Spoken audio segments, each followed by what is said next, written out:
Hey, this is Adam Gregory, and you're listening to Tobin Tonight.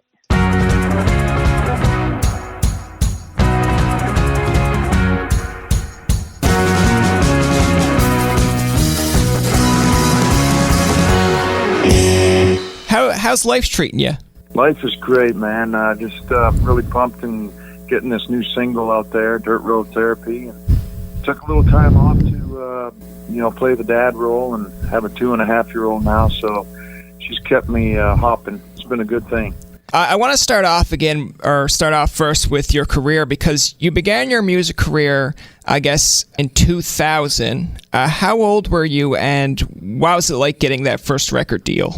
Well, I was 13 when I got my first deal. All stemmed from a demo CD that I'd sent around, and Sony Music picked up on it, and it was actually a song by Brian White that got their interest, called Rebecca Lynn. And they just liked the tone of my voice, and they flew my family and I down to Toronto, and not much longer after that, we got that deal signed. And 13 years old, thrown into an adult kind of business, and just kind of going great guns with it. All this came pretty quickly. Were you nervous? Were you excited? More excited than anything. I can still remember the first time I stepped foot on stage in front of people. I was really nervous, because prior to that, there would have to be a wall of separation anytime I sang in front of people. I couldn't be in front of people. I was nervous. But then when I did that first stage performance, I'm like, this is it. This is what I want to do. I want to continue to do it more and more. You got these great names in country music, like your Hunter Hayes, for example. And when I look back at it, I was thinking, like, you were the Canadian Hunter Hayes in a way. Yeah, I would say so. I was the little teen heartthrob back in the day, and I guess a lot of people drooled over my pictures, so they say. Also in that same year, you released your first album. I believe you released 6 more now to date, but your first album put you on the map. The Way I Made, it became a gold record by Music Canada. You won a Canadian Radio Music Award. It's not too shabby. Not too shabby, and I was nominated for several awards too, so just even nominated is an achievement, I feel. And that album went on to do great things. Horseshoes was the first song released. That kick-started everything. That's what I won the radio award for the most played Canadian country single of 2000. Every single following that, just kind of, it was like a domino thing. Radio picked up on it, and it just continually grew. Now, the fun fact about the Horseshoes is that that was filmed in the West Edmonton Mall. Is that correct? Yeah. The funny thing is my family and I, we walked through West Edmonton Mall yesterday and went through Galaxyland, because I'm in just for a short time here and doing the radio tour. So had some time off, so I went through the old place that I recorded that video at. It just kind of brought back a lot of memories. They moved a few rides around and took a few out, but it still is the same feel, Yeah, I mean, even on the way in here to do the interview, and over the years, I still have a lot of those songs from that album on my iPod, such as Only Know I Do, Big Star, Horseshoes, No Vacancies. Which song from that record is your favorite? I wouldn't say I have a favorite, but I can tell you the ones that, a lot of people like to hear No Vacancy, and definitely Horseshoes and Big Star. I'd say those are the 3 kind of front runners that people always love to hear, and when I play them, they're so recognizable, and they tie it in with me. So it's an amazing thing, to hear the audience sing it back to me too is incredible. Now, the one thing I want to mention too about the Big Star one, because I really like that one, is that based on a true story? Did you actually work at a gas station on the 405? No, I've never worked at a gas station. It was just me depicting a storyline and acting it out the best I could. And I can still remember it, as clear as day, how cold it was. A cold day, and I had to sit on a cold gas pump. It's just a great message of hope. Let me check your oil, sir. And when you see that big church sign, just go straight and you'll be on your way. It gives hope. A lot of my songs give hope. Is that what you inspired to do, is give hope through the songs, or is it just kind of luck of the draw that's what it does? Well, that song I was lucky enough to I fell in love with it the first time I heard it, and I knew that I could deliver it. Even as a young guy, I knew I could deliver it, the best that it could be. That album was definitely great. I love that song, but like you've got some amazing pipes even at that young age. Thank you. Yeah, I was told that my voice was well beyond my years, with, kind of the rasp and the lower register even as a kid. Funny fact is, when I was a kid, my parents took me into the doctor because they actually thought, something may have been damaged or something in my voice, because I always had like a husky voice as a kid. So they took me in, and it turned out that I had larger vocal cords than the normal young boy, and that gave me that kind of rasping. And I honestly think it was just kind of what I was always meant to do. It was like it was a gift given to me, and that's part of the gift. And to have that rasping kind of weathered sound, like experience sound, It really suits the country style. Is that the kind of music that you grew up listening to? Yeah, like like Randy Travis and George Strait, Vince Gill, Don Brooks, all of them.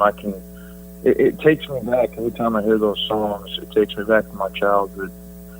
Picture myself driving through the mountains on a family vacation, having Randy Travis playing through the speakers. It just brings up memories. You have somewhat of a relationship with Billy Ray Cyrus. Tell us about your first encounter, and is he a guy you looked up to?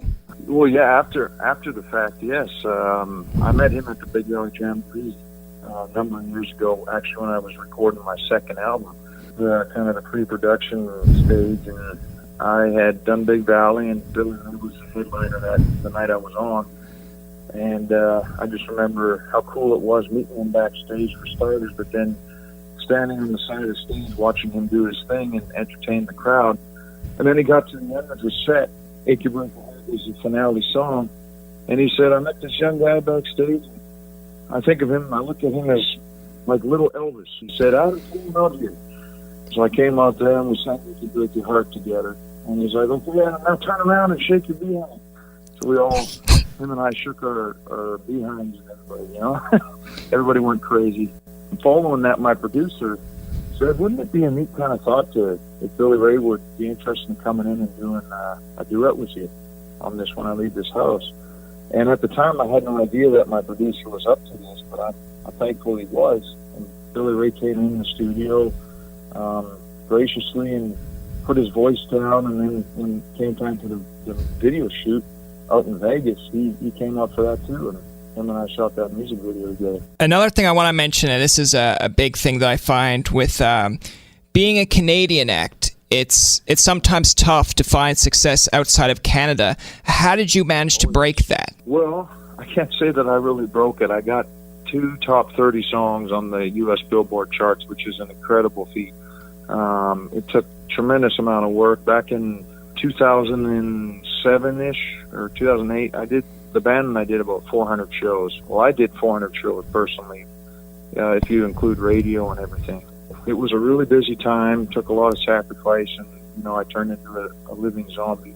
It got me up the charts to that, top 30 stage, but really, really hard to break higher than that, because at the time, like the Zach Brown and Taylor Swift and Tim McGraw, Jason Aldean were all heading the charts. It's hard to surpass those folks, and I really made a go of it and did my very, very best, and didn't get higher than that. But there's not a lot of Canadians that get that high, exceptions like Shania Twain, obviously, but it's pretty hard to get that high. How do you think of the landscape of Canadian music or country music in Canada now? Are we better off, or have we peaked?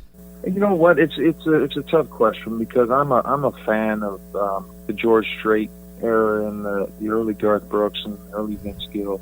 It's something about that era of country music that will never die for me. And I like the music nowadays, but there's something in me that will always go back to that older sound. So if that answers it properly.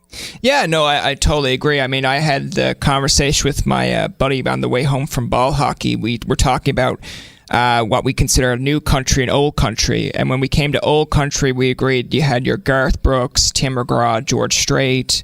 New country, we kind of looked at like your Luke Bryan, Florida Georgia Line. Sam Hunt, for example. So, like, do you like both genres? Yes, I do. I'm a fan of, what's her name? I'm forgetting the name right now. No matter what I get, I'm always crazy. You know that song? I'm trying to I'm trying to think of it as well. I thought it was Thomas Rhett, but I don't think. Thomas Rhett. That's it. Oh. Thomas Rhett. That's it. For country music, I really dig his style. You know, because outside of country music, I really like One Republic, Ryan Tedder, and he kind of is emulating kind of what their style is in a country kind of format, and I really dig that. Yeah, that's really interesting. I wouldn't have seen you as a kind of a One Republic fan, but that's. Oh, I love their stuff. I've been to now 2 concerts of theirs, and they're just incredible. You mentioned off the top that you took some time off, a hiatus from music, about your family. I mean, right here I got down, explain the reasoning, but I mean, we know the reasoning, you wanted to raise your child, but was it hard to walk away from music for a time? Well, I didn't necessarily walk away. It was always still with me. It just had to prioritize a little bit. And, you know, a little baby, they need stability, and they need their parents around. Not to say that I couldn't have probably done it on the road, but it's just stability of location too is important, I feel, and having a home front. So it was a call I had to make. I felt that I needed to make for myself and for my family, and I did it. And I didn't think of it in the sense of walking away from music, because I never thought of it like that.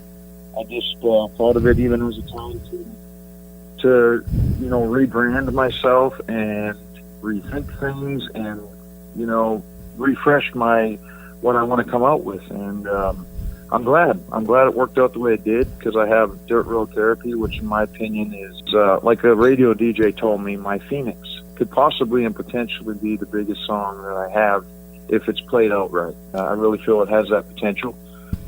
So all in good timing. I think it just worked out the way it was supposed to work out. And speaking of timing, that worked great into the next question, because let's talk about your new record. What was it like getting back into the studio? Oh, phenomenal. I love being behind the recording booth and working with Bart McKay on this album. A genius in the studio. He's won, you know, Producer of the Year several years in a row now. He knows how to get it out of the artist, even if they're really not feeling on their game. He finds ways of getting the best quality out of the artist. And I can vouch for that.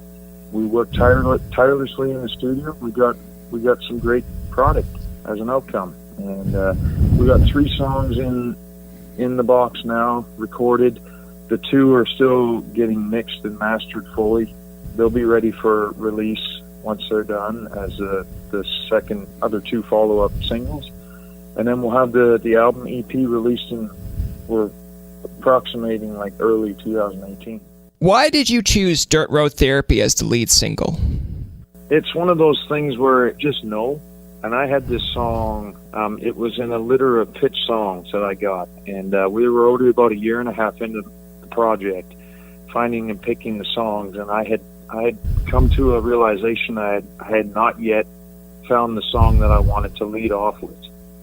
And I kind of postponed it and told my manager, I'm not ready yet. It's not ready, not time yet. And then we got this song, and the follow-up, you know, probably maybe the 3rd single as well in this litter of songs. I'm like, this is it. This is what I've been waiting for. And from the first beat and then the lyrics, I just knew it was, okay, this is it. No thought or doubt in my mind. That's going to do it for this episode of Tobin Tonight. Our thanks to Adam Gregory for coming on the show. Remember, you can find past, present, and future episodes on TobinTonight.com, Spotify, and iTunes. Follow us on Twitter, like us on Facebook, and leave a comment or 2. For Tobin and myself, this is Jacob saying, thanks for listening, and good night.